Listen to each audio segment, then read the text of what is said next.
রাষ্ট্রপতি মোহাম্মদ শাহাবুদ্দিনের সঙ্গে সৌজন্য সাক্ষাৎ করেছেন চট্টগ্রাম সহ দেশের বিভিন্ন স্থানের শেফ ফেডারেশনের নেতৃবৃন্দ। বঙ্গভবনে সাক্ষাৎকালে রাষ্ট্রপতি বলেন, সরকার অনেকগুলো নতুন নতুন কারিগরি শিক্ষা প্রতিষ্ঠান তৈরি করেছে, যেখান থেকে শেফরা প্রশিক্ষণ নিয়ে দেশে এবং দেশের বাইরে গুরুত্বপূর্ণ ভূমিকা পালন করছে। এসব প্রতিষ্ঠান দেশের বেকারত্ব মোচনেও ভূমিকা রাখছে। এ সময় বাংলাদেশ শেফ ফেডারেশনের সভাপতি জহির খান, উপদেষ্টা প্যান প্যাসিফিক সোনারগাঁও হোটেলের ফুড অ্যান্ড বেভারেজ বিভাগের ডিরেক্টর কাজী মোয়াজ্জেম হোসেন, রেস্টুরেন্ট ট্যুরিজম ব্যবসায়ী আশুরিয়া গ্রুপের ব্যবস্থাপনা পরিচালক আক্কাস উদ্দিন সহ অন্যরা উপস্থিত ছিলেন।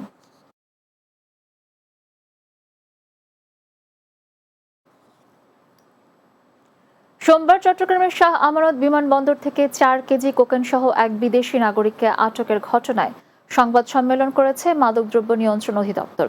সকালে মাদকদ্রব্য নিয়ন্ত্রণ অধিদপ্তরের চট্টগ্রাম আঞ্চলিক কার্যালয়ে সংবাদ সম্মেলন অনুষ্ঠিত হয়। এ সময় প্রতিষ্ঠানটির মহাপরিচালক খন্দকার মোস্তাফিজুর রহমান বলেন, দেশীয় বিদেশি মাদক চোরাচালান একটি চক্র কোকেন পাচারের ক্ষেত্রে বাংলাদেশকে রুট হিসেবে ব্যবহার করছে। তিনি আরও জানান, বাহামানিয়ান নাগরিক মিসেস টাসিয়া শান্তেরলিকে গ্রেফতারের পর তার দেয়া তথ্য অনুযায়ী ঢাকায় আরও 2 নাইজেরিয়ার নাগরিককে আটক করা হয়েছে।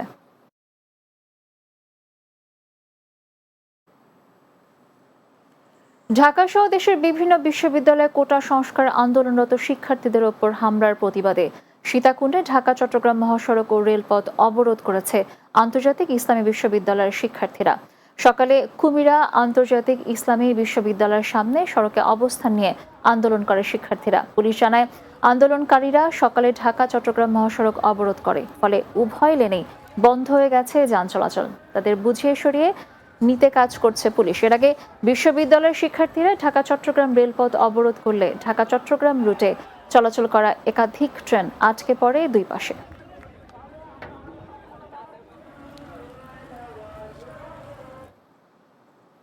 শেষ করব দিন বাংলা, তবে যাবার আগে সংবাদ শিরোনামগুলো জানিয়ে দিচ্ছি আরও একবার।